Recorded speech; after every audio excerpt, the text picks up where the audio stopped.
안녕하세요. 유자자입니다. 무려 2년 만에 다시 온 유자자예요. 제가 어쩌다 보니까 업로드를 안 한 지 2년이 넘었더라고요.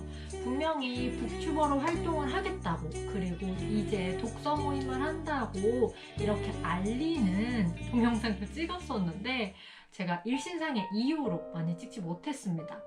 왜냐면 제가 이제 수업도 하게 되고 이제 학생들도 가르치고, 그리고 제가 몸이 안 좋아서 수술도 하게 됐어요. 그래서 한동안 그렇게 잠수를 타게 되었습니다. 죄송합니다. 그렇지만 여러분들을 만나러 온 이유가 하나 있어요. 뭐냐면 제가 독서 모임을 진행하면서 2년 동안 책을 또 읽었잖아요. 바쁜 와중에도 책을 열심히 읽긴 했어요. 수업하려고도 읽었고요. 독서 모임을 하려고도 읽었는데 그 중에서 너무 재밌는 책들이 있는 거예요. 이거는 이대로 넘어가면 안 되겠다 싶을 만한 책들이 있어서 이거는 소개를 시켜드려야겠다. 그러니까 즉 2년 동안 잠수를 탔는데 이거는 소개하고 싶어서 온 유자자입니다. 자, 우리 오늘 제가 안내해 드릴 작품은 총 5권이에요. 그러니까 2024년 그리고 2025년에 제가 한 200권 정도 읽었던 것 같아요. 하지만 그 중에서 고른 기준은 우선 독서 모임에서 같이 얘기를 나눴을 때 사람들이 다 이거 너무 괜찮다, 재밌었다, 의미가 있다, 같이 모두가 공감했던 책으로 선정을 했고요. 제가 수업 중에 읽었던 거 완전히 뺐어요. 그러니까 한 80권 정도 중에서 고른 책이니까 그 부분을 참고하시길 바랍니다. 우선 저희가 살펴볼 책 총 5권인데요. 총 이렇게 보시면 아시는 책도 있을 거예요. 우선 공룡의 이동경로, 그 다음에 버섯농장, 혼모노, 너에게 묻는다, 멜라닌이 있는데 한 개씩 살펴보도록 하겠습니다. 짠! 자, 이 책, 공룡의 이동 경로. 자, 이 표지 어떠신가요? 자, 이 표지를 보면 되게 초록색도 많고 햇빛이 부서지는 느낌이 들죠? 저는 이걸 보고서 선캐쳐를 형상화한 게 아닐까라고 생각을 했었어요. 이 도서는 김아진 작가님이 쓴 소설인데요. 우선 저는 나주에 대하여를 정말 재밌게 읽은 소설이었어요. 우선 그 소설은 이제 관계 이해에 대한 내용이 나오는데요. 그런데 공룡의 이동 경로는 뭐냐? 사랑 이야기입니다. 자, 무슨 사랑이요? 라고 할 수 있어요. 사랑의 종류는 너무나 다양하니까요. 사랑 중에서도 더 사랑하는 사람의 시선이에요. 자, 짝사랑일 수도 있고요. 짝사랑일 수도 있고, 혹은 같이 사랑을 할 수도 있죠. 하지만 우리가 모든 사람이 똑같이 사랑하진 않잖아요. 연인 관계에서도 누군가 더 사랑하기 마련이죠. 즉, 사랑에 갑과 을이 생겨요. 자, 사랑에 갑과 을이 생기면 어떻게 된다? 자, 갑은 여기 있는데 을은 계속 맴돌아요. 자, 여러분들 주변에 내 주변을 맴도는 이가 있다면 그거는 당신을 사랑하고 있는 사람일 수도 있다라 이 점을 이해했으면 좋겠어요. 그래서 이 소설에서는 더 사랑하는 사람들이 사랑하는 이의 주변을 맴돕니다. 자, 물론 인간도 나오고 하나는 공룡도 나오는데요. 막 우락부락한 공룡은 아니에요. 저는 그 공룡의 시선이 가장 따뜻했었거든요. 그 이유가 뭐냐면 인간이 아니기 때문이에요. 인간이 아니기 때문에 더 사랑을 줄 수 있거든요. 자, 인간이란 우리는 계속 고민을 하잖아요. 내가 얼마나 더 사랑을 해야 될지, 그리고 계산적이게 되고 내 삶이 너무나 소중하기 마련인데 이 공룡, 피망이는 인간이 아니기 때문에 결국에 그 사람을 더 헌신적으로 사랑할 수가 있어요. 저는 이 사랑에 대해서 응원을 해주고 싶었고 공룡의 시선으로 봤던 그 단편에서 마음이 몽글몽글해져서 살짝 눈물도 흘렸답니다. 그래서 이제 주변 지인들에게 이 소설을 추천을 해줬었어요. 추천을 해줬는데 이제 제 주변에 티가 많나 봐요. 티가 많아서인지 슬프지 않았다고 하더라고요. 슬프지 않고 여기에서 말하는 바가 어떤 사랑을 말하는지, 이 사랑을 자기가 이해해야 되는지 그 부분이 조금 어렵다라는 평가도 있었습니다. 하지만 여러분들이 짝사랑을 하거나 사랑의 갑이 되었거나 혹은 사랑의 을이 되어 봤다면 이 소설을 통해서 공감하실 수 있을 거라고 저는 생각합니다. 자, 그러면 첫 번째 도서 공룡의 이동 경로 김아진 작가의 작품이었고요. 이거는 2024년 1월에 독서 모임을 했던 책입니다. 성혜령의 버섯농장입니다. 자, 이것도 작가 초대해서 만났는데요. 자, 여기 보이시나요, 혹시? 자, 여기를 보시면은 자자님께 소중한 시간 내어주셔서 감사해요. 저희 또 봐요. 라고 써 있습니다. 자, 2024년 6월에 독서 모임을 했고 작가 초대를 했었는데요. 저는 이 작가님 데뷔작부터 봤었어요. 윤소정이라는 작품부터 한 명 한 명의 그 개인사에 되게 주목을 많이 하거든요. 자, 이 소설집은 이 작가님의 거의 첫 번째 작품집이에요. 그래서인지 문체가 되게 거친 부분도 있는데 굉장히 하나하나 계산이 되어 있습니다. 이 뜻이 뭐냐면 이 작품이 총 8개의 작품이 있어요. 그리고 대부분 다 3인칭이거든요. 3인칭인 부분을 보시면 알겠지만 1인칭은 내적 독백에 되게 강력을 해서 그 강력한 거는 내적 독백을 하다 보면 공감을 원하고 이 사람에 우리가 감정이입을 하게 되잖아요. 하지만 3인칭의 특징은 되게 힘든 게 공간 묘사가 되게 중요하고 동선도 묘사가 되게 중요한데 그게 엄청 치밀하게 되어 있어요. 자, 즉 우리의 주변 묘사를 하면서 이 주변 묘사 속에서 들어오는 낯섦, 즉 일상에서 있을 법한 일들이에요. 분명히 현실에서 일어날 만한 일을 담고 있습니다. 하지만 중요한 거는 복수극도 나오고요. 스릴러도 나와요. 근데 일상에서 일어날 것 같다고 했잖아요. 그게 뭐냐? 뉴스에서 봤을 것 같아. 자, 뉴스에서 이거 어디서 본 것 같아. 즉 이게 뭐냐? 분명히 들어는 봤지만 내 주변에 이런 일이 일어났을 거라는 상상을 하긴 힘들어요. 그런 걸 되게 치밀하게 계획해서 쓴 소설처럼 전 느껴졌어요. 그래서 이 소설집은 마음을 따뜻하게 하는 게 아니라 서늘하게 만들었어요. 서늘하게 만들면서 내 주변의 사람들을 돌아보게 되고 우리의 인간관계, 내 친구, 그리고 내가 미워했던 사람, 그리고 나한테 상처 준 사람, 그리고 내가 상처를 준 사람까지 생각을 하게 돼요. 자, 우리가 너무나 안전하다고 생각하는 이 공간에 누군가 침입을 하기도 하고요. 그 침입의 균열에서 우리는 스릴, 무서움, 두려움을 느낍니다. 이 소설이 바로 그 서스펜스를 드러내고 있어요. 자, 이 소설은 그러니까 여러분들이 만약에 공부를 한다면, 즉 주변 묘사, 동선, 그리고 내 주변을 어떻게 확장하고 이 안정적인 이 공간을 어떻게 깨트리고 싶냐라고 하시는 분들한테는 이 소설집을 추천드립니다. 다음 소설은 하승민의 멜라닌입니다. 자, 이거는 2024년 11월에 독서 모임을 했는데요. 자, 이거 판형이 좀 크죠? 판형이 좀 커서 대신에 좀 얇아요. 좀 얇은데, 자, 이 소설집 보면 뭐가 떠오르세요? 되게 파랗다. 왜 이렇게 파랗지? 무슨 걸 보여줄까? 라고 생각이 들 거예요. 그리고 여기를 보면은 사람이 수영도 하고 있어요. 이게 뭘까? 라고 고민을 하게 되는데요. 자, 이거에 이제 대표적인 후킹 멘트를 하나 읽어드릴게요. 내 피부는 파랗고 엄마는 베트남 사람이다. 어느 쪽이 더 문제인지는 모르겠다. 라고 나와 있습니다. 자, 이 소설의 우선 대표적인 문제는 다문화 가정일 수도 있고요. 아니면 피부가 파란 거일 수도 있어요. 근데 이 화자는 말하죠. 뭐가 더 문제일까? 라고 생각을 합니다.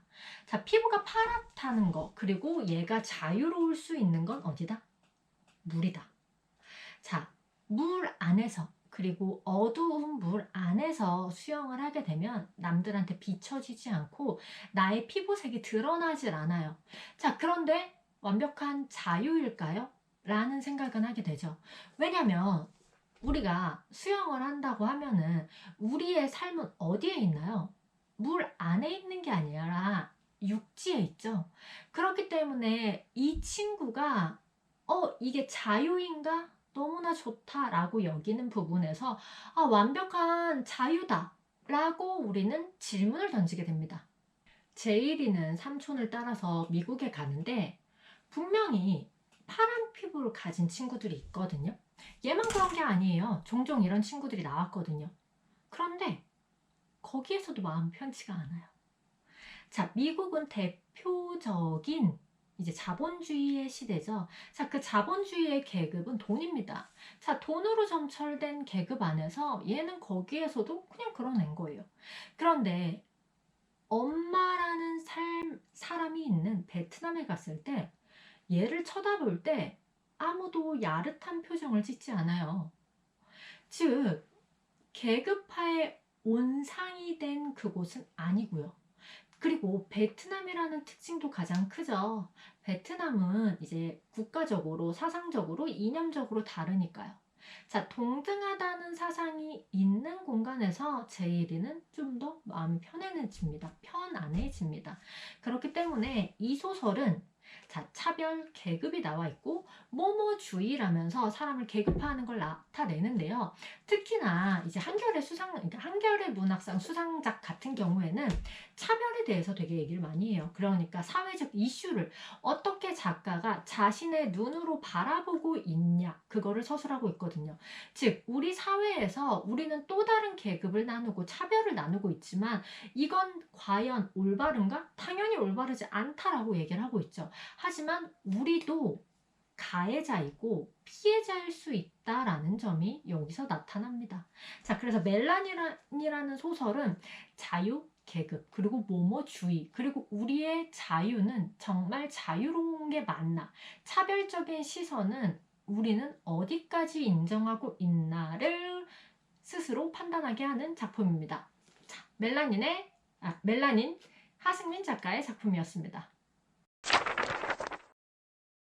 다음 작품은 정용준의 너에게 묻는다입니다.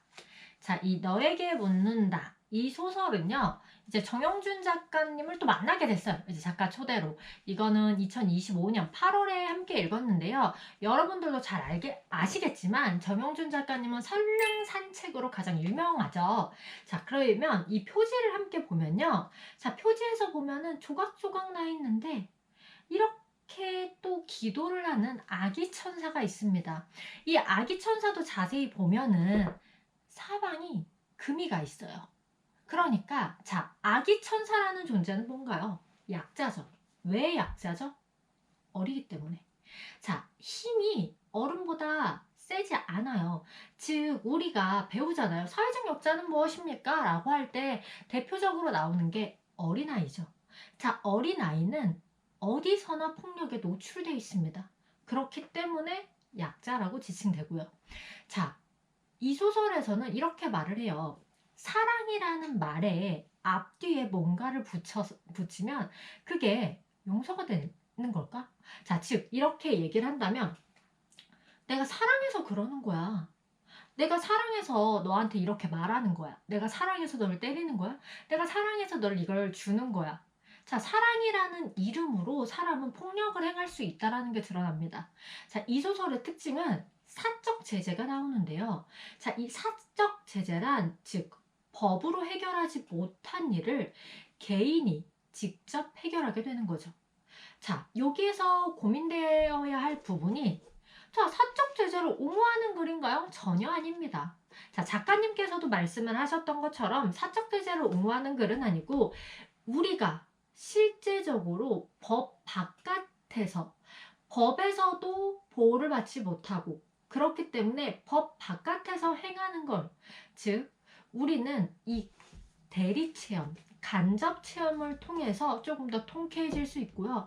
마음이 안정될 수 있다라는 지점이 있죠. 자, 분명히 피해자였지만 가해자가 되기도 하고요. 피해자였지만 가해를 하기 싫어하기도 해요. 자, 나를 미워했고 나를 상처 줬고 나에게 폭력을 행했지만 나 또한 그렇게 되지 않는 사람도 등장을 합니다. 여러분들이 이 소설을 읽을 때는 즉 사랑과 증오 이 경계는 무엇일까에 대해서 한번 생각을 해봤으면 좋겠어요. 사랑이라는 이름으로 우리는 얼마나 폭력적인지 깨달아야 되고요. 그 폭력이 나중에 되돌아올 수 있다는 점. 그리고 우리는 이 폭력을 당할 때 어떻게 행동해야 되는 지점까지 고민을 하게 만듭니다. 그래서 이 소설은 여러분에게 묻고 있습니다. 여러분은 사랑을 하고 있는지, 올바른 사랑인지, 따뜻한 사랑인지, 안전한 사랑인지에 대해 얘기하고 있습니다. 자, 이 책도 역시나 이렇게 묻고 답하는 날들 되세요. 유자자님께 하고서 사인을 받은 도서입니다. 자, 이 책도 저는 너무나 재밌게 잘 읽어서 추천을 드리도록 하겠습니다. 마지막으로 추천해드릴 소설 바로 성애나의 혼모노입니다. 자, 이 책 너무나 유명하죠. 왜냐하면 이제 배우 박정민 배우님이 이 소설을 굉장히 많이 언급하고 너무 재밌다고 해주셨어요. 그런데 이 소설이 이제 이 대표작 혼모노 같은 경우에는 젊은 작가 수상집에도 있었거든요. 그때도 얘기를 나눴었는데 사람들이 너무 재밌다고. 즉 20대부터 한 60대, 70대의 독서 모임 회원분들이 호불호가 없었어요. 다 호였어요. 그리고 여기에 들어간 소설을 보시면요. 하나, 둘, 셋, 넷, 다, 여, 일곱. 자, 총 7편의 소설이 있는데요. 자, 독서 모임을 하다 보면은 대부분 사람들이 이번 소설 재밌었어요. 근데 이번 소설 뭐가 아쉬웠어요? 라고 보통 말씀을 하세요. 하지만 성애나의 소설집에서는 아쉽다는 평가가 전혀 없었습니다. 이거 정말 대단한 일이거든요, 여러분.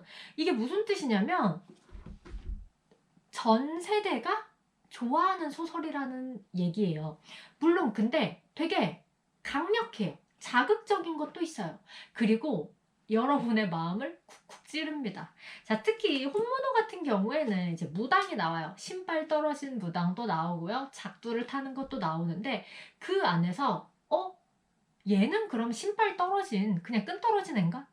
진짜는 무엇일까? 라고 고민을 하게 돼요. 자, 여러분이 이렇게 접근을 해봅시다. 여러분들이 지금 글을 쓰고 있어요. 자, 여러분 열심히 독후감을 쓰고 있고 열심히 소설을 쓰고 있습니다. 자, 그러면 여러분들은 작가일까요? 누군가는 글을 쓰는 모든 이들이 작가라고 하기도 하죠. 근데 어떤 사람들은 출판하지 않았으면 작가가 아니에요 라고 얘기할 수도 있어요. 자, 이 기준점이 무엇인가에 대해서 고민하게 되기도 하고요.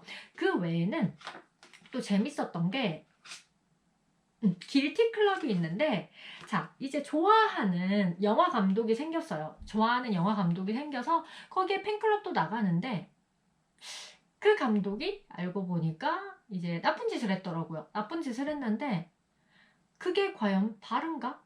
라는 생각을 하게 되고 나 또한 누군가한테 상처를 주고 자, 호랑이를 만지러 가요. 호랑이를 만지러 가는데 그 호랑이는 따지고 보면 마약에 취해 있고요. 사람들한테 길들여진 존재예요. 인간이 가장 잔인하죠. 하지만 우리 인간들은 어떤가요? 인간들은 인간에게 해를 가할 때만 손가락질하고요. 정작 다른 존재들한테 해를 가하는 건 아무도 뭐라고 하지 않아요. 그런 거에 대해서 날카롭게 지적을 하고 있습니다. 다음 작품으로 구의 집에서는 이제 남영동 고문실에 대해서는 다들 알고 계실 거예요. 그 고문실을 디자인하고 건축한 사람들에 대한 얘기인데요. 우선 교수님이 나오고 그리고 그의 제자가 나와요. 즉 건축의 의미를 들여다볼 수가 있는데요. 여러분이 생각하는 고문실은 사람을 가장 힘들게 하고 희망을 바닥치게 해야 되는 공간인데 그래서 이제 교수 같은 경우에는 희망을 줘야 된다. 그리고 창문이란 희망이다 이렇게 얘기를 하는데 즉 구보승 같은 경우에는 창문의 희미한 햇빛도 사람을 절망으로 가져다 준다 라고 생각을 해요. 즉 이러한 해석 때문에 건축은 인간이 사는 공간일까? 아니면 그냥 아름다움? 아니면 그 기능에 머물러야 될까라는 지점까지 고민하게 하는 게 바로 이 작품이었어요. 그리고 그 다음 작품으로는 우적 감정 우호적 감정도 다들 재밌게 읽으셨을 텐데요. 요즘에 계속 나오는 영어 이름 쓰기 있잖아요. 뭐 잭, 맥스, 조이 이러면서 서로가 수평 관계다 하면서 오마주 하는 거죠. 외국의 기업들을. 하지만 이 안에서도 맥스님, 뭐 땡땡님 하면서 부르다 보니까 한국과 어울리지 않는 영어 이름을 하면서 수직적 관계가 형성이 돼요. 그리고 여기서 더불어서 이 계약을 따낼 때 누군가의 이익을 더 중요하게 여기게 되거든요. 근데 이 이익을 누군가한테 주는 과정에서 그렇다면 뭐가 생기겠어요? 누군가는 손해를 보게 되잖아요. 이런 것 때문에 서로가 서로에게 상처를 주는 것도 나오는데 굉장히 재밌어요. 특히 이게 회사 내용이라서 이거를 같이 얘기를 나눴을 때 누구랑 제일 일을 하기 싫으냐 그랬더니 되게 다양한 의견들이 나오더라고요. 이 부분은 이제 회사를 다니는 직장인 분들이 읽었을 때 누가 제일 싫은가, 내가 가장 싫어하는 팀원은 어떤 스타일인가 라고 논해 볼 수 있는 재밌는 소설이었어요. 그리고 나서 잉태기 같은 경우에는 시부와 며느리의 대립이 있는데, 자, 시어머니, 시모가 아니라 시부예요. 자, 그리고 며느리가 대립을 해요. 왜 이 둘이 대립을 할까요? 자식 때문이에요. 손주 혹은 딸. 이렇게 되다 보니까 왜 시부로 뒀을까라는 게 있죠. 이런 재밌는 소설인데, 자, 혼모노 같은 성애나의 소설집 같은 경우에는 되게 키치예요. 즉, 재밌고 센스 있고 그렇다고 해서 사회적 이슈랑 멀어지지가 않아요. 사회적 이슈를 담고 있는데 손을 뗄 수 없고요. 그리고 무겁지 않아요. 무겁지 않은데 분명히 전하는 메시지가 있어요. 그렇기 때문에 이 소설은 쉽고 재밌게 읽을 수 있는 소설입니다. 자, 2년 만에 돌아와서 무려 5권이나 소개를 해드렸어요. 여러분들한테 재밌는 소설이 어떤 거였는지 한번 체크해 보셨으면 좋겠고요. 전체적으로 다시 한번 말씀드리자면, 자, 공룡의 이동 경로. 이거는 사랑 얘기다. 자, 사랑 얘기인데 뭐다? 덜 사랑받는 을의 입장의 시선에서 쓴 소설이다. 자, 그리고 다음으로 버섯농장. 자, 일상에서 일어날 법한 서스펜서, 스릴러다. 그래서 마음이 서늘해진다 라는 게 특징이죠. 자, 그리고 너에게 묻는다. 너에게 묻는다는 뭐였어요? 사적 제재 얘기예요. 즉, 내가 피해자야. 피해자지만 가해자가 될 수 있고 그거를 통쾌하게 혹은 씁쓸하게 복수를 하는 얘기였어요. 여러분들이 폭력의 약자였을 때를 생각할 수 있는 소설입니다. 자, 그리고 멜라닌입니다. 자, 하승민의 멜라닌. 이 소설은 자, 얼굴이 파랗고 베트남이었고요. 베트남 아이였고요. 자, 이 특징에서는 차별적 시선이었죠. 이 차별적 시선이 우리에게 어떻게 다가왔는지 그걸 볼 수 있는 소설이에요. 자, 그리고 마지막 혼모노입니다. 정말 재밌고 베스트셀러로 올라간 소설집인데요. 이 소설은 키치하고 재밌고 그리고 적나라하게 얘기를 하고 있습니다. 자, 여러분들이 마음에 드는 여러분들 취향에 어울리는 소설 그리고 취향에 딱 맞는 소설을 골라서 읽어보시길 바랍니다. 자, 그러면 우리는 꼭 다음에 다시 만나요. 안녕.